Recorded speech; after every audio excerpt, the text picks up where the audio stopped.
Hello, Sanda. Good morning. Well, good morning to you, Marc, and it's so great to connect with you again.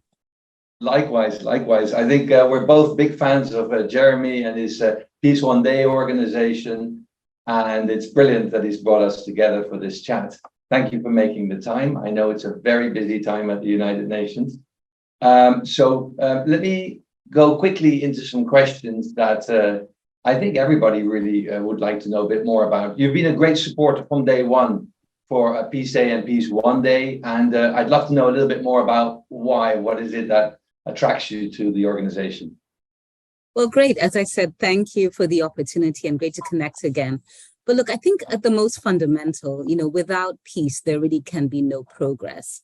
As you said, it's, we're sitting here at the United Nations. It is certainly a busy time. Next week is the UN General Assembly, where we're going to talk about things such as, the climate crisis, the growing inequalities, the need to reposition financing and a lot of other agendas, but without really a peaceful environment where all of our stakeholders can come together, where we can foster a multilateral dialogue for all of the key players, we really will not be able to advance all of the work that we do. So I think peace just really underpins, how societies function, how entities function together, and really, allows all of the wheels and the systems to move forward. So it's absolutely essential. At the Global Compact, we engage with businesses, large businesses, small businesses. And one of the things that we often say is business cannot succeed if society is failing.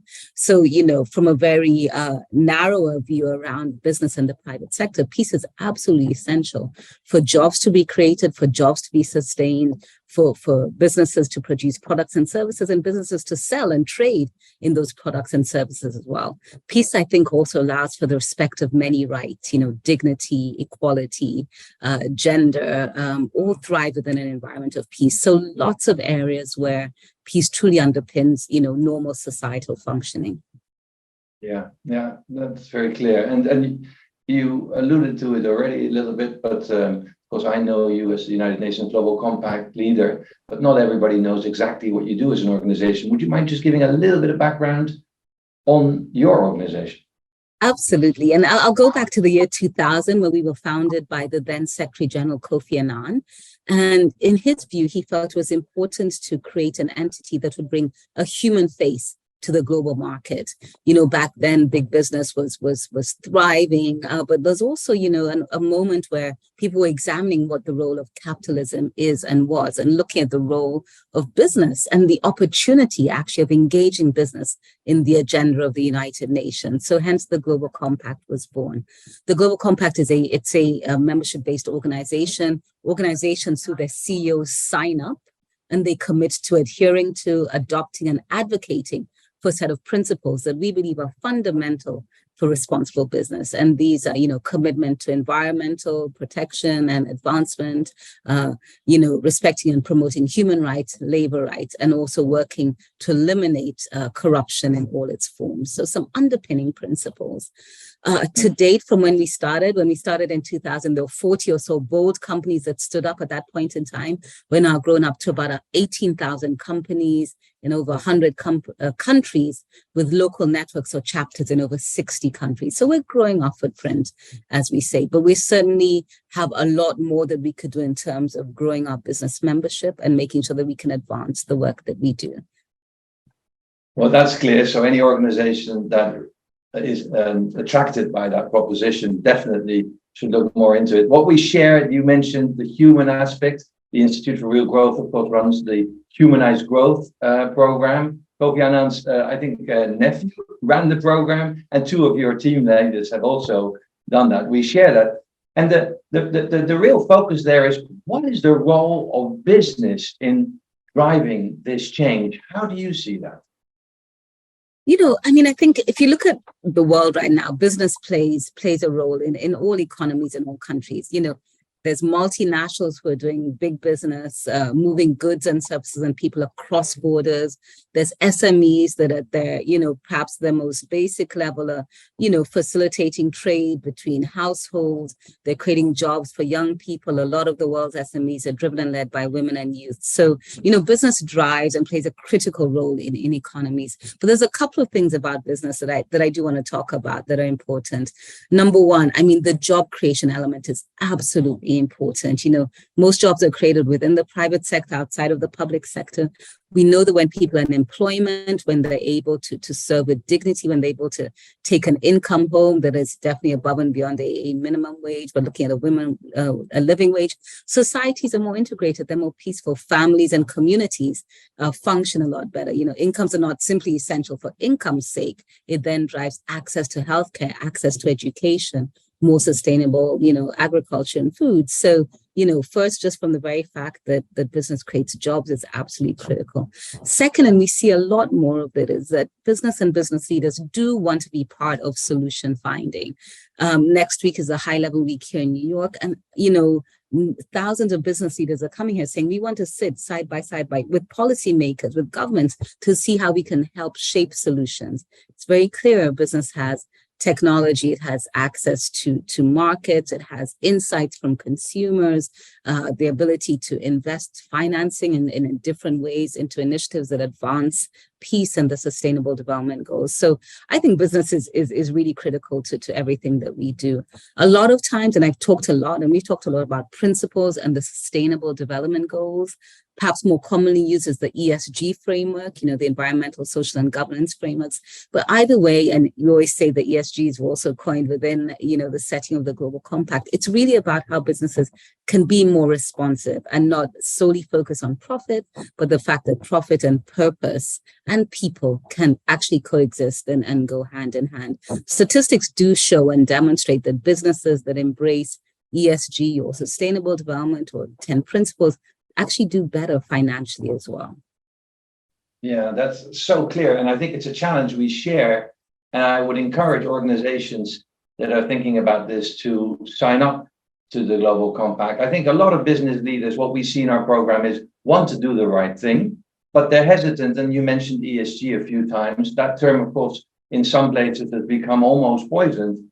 And I think the strength of numbers and of conviction of an organization like the United Nations Global Compact can help business leaders charter those waters of how do we move in that direction without alienating anyone, without making it sound like it's bad for business while it's better for someone else. It's not an either or, it's an and, and I appreciate that so much.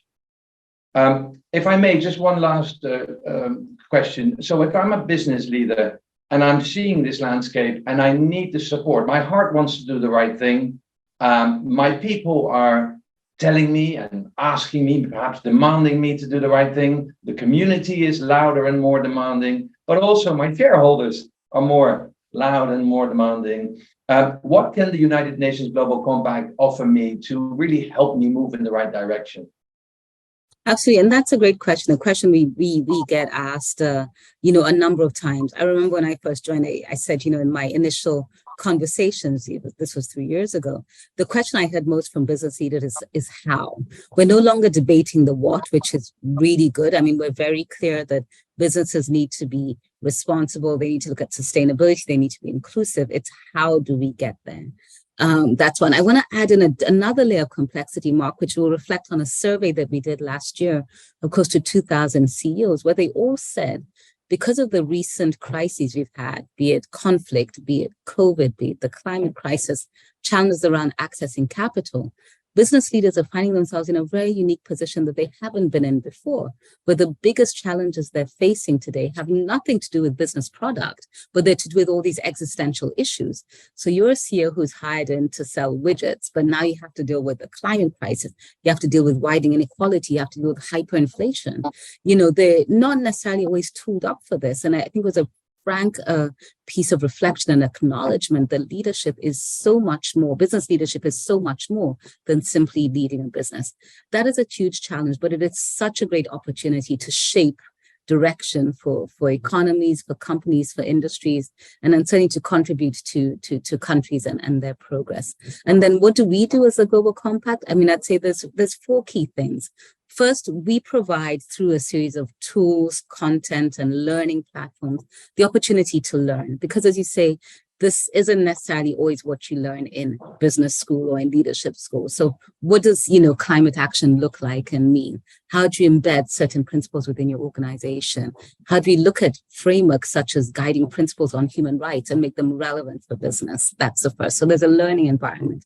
The second, there's a connecting environment, with 18,000 businesses from multinationals to SMEs from the global north to the south, east and west. We know that we provide the most unique and the single largest connecting platform within the corporate sustainability space. So you could be a business in country X looking for insights and learning from country Y, and we're the place where that connection can happen. So connecting. We also do great convenings, a lot of times riding on our UN umbrella that really allows us to convene in ways that are absolutely unique. The third is to lead, because there are companies that are playing an important leading role in the economy, in their economies and around the world. Lots of multinationals who are upholding human rights, demonstrating climate leadership, and really advocating for the right things for business to do. And it's very important to give them the platform and give CEOs the advocacy voices and spaces that they need. So we always support that. And then the fourth is to allow companies to report, to be transparent and to be accountable. So we have our own unique reporting framework, the communication of progress, or the COP as we call it. It'll allow companies to transparently talk about their progress, demonstrate what's working, highlight areas of challenge and opportunity, and collectively great database for understanding, companies' trajectories over the corporate responsibility journey. So in summary, Mark, the Global Compact is a place to come to learn, to connect, to lead, and also to report and to be accountable. Collectively, we have the greatest and the biggest, most significant platform for advocacy for responsible business. Well, I can see why you support Peace One Day and Jeremy with his organization and incredible initiatives. One of your leadership team is on the advisory board of the latest IRG study, which is exactly what you said on this. How do you make that transition from shareholder primacy to actually creating value for all stakeholders? And we look forward in collaborating on sharing those with the world. For now, I want to say a huge thank you for making the time in this week before the busiest week of the year. Sanda, Ojiambo, thank you so much, the United Nations Global Compact, and your support for Peace One Day. Thank you, Mark, and look forward to connecting again. All the very best to you all.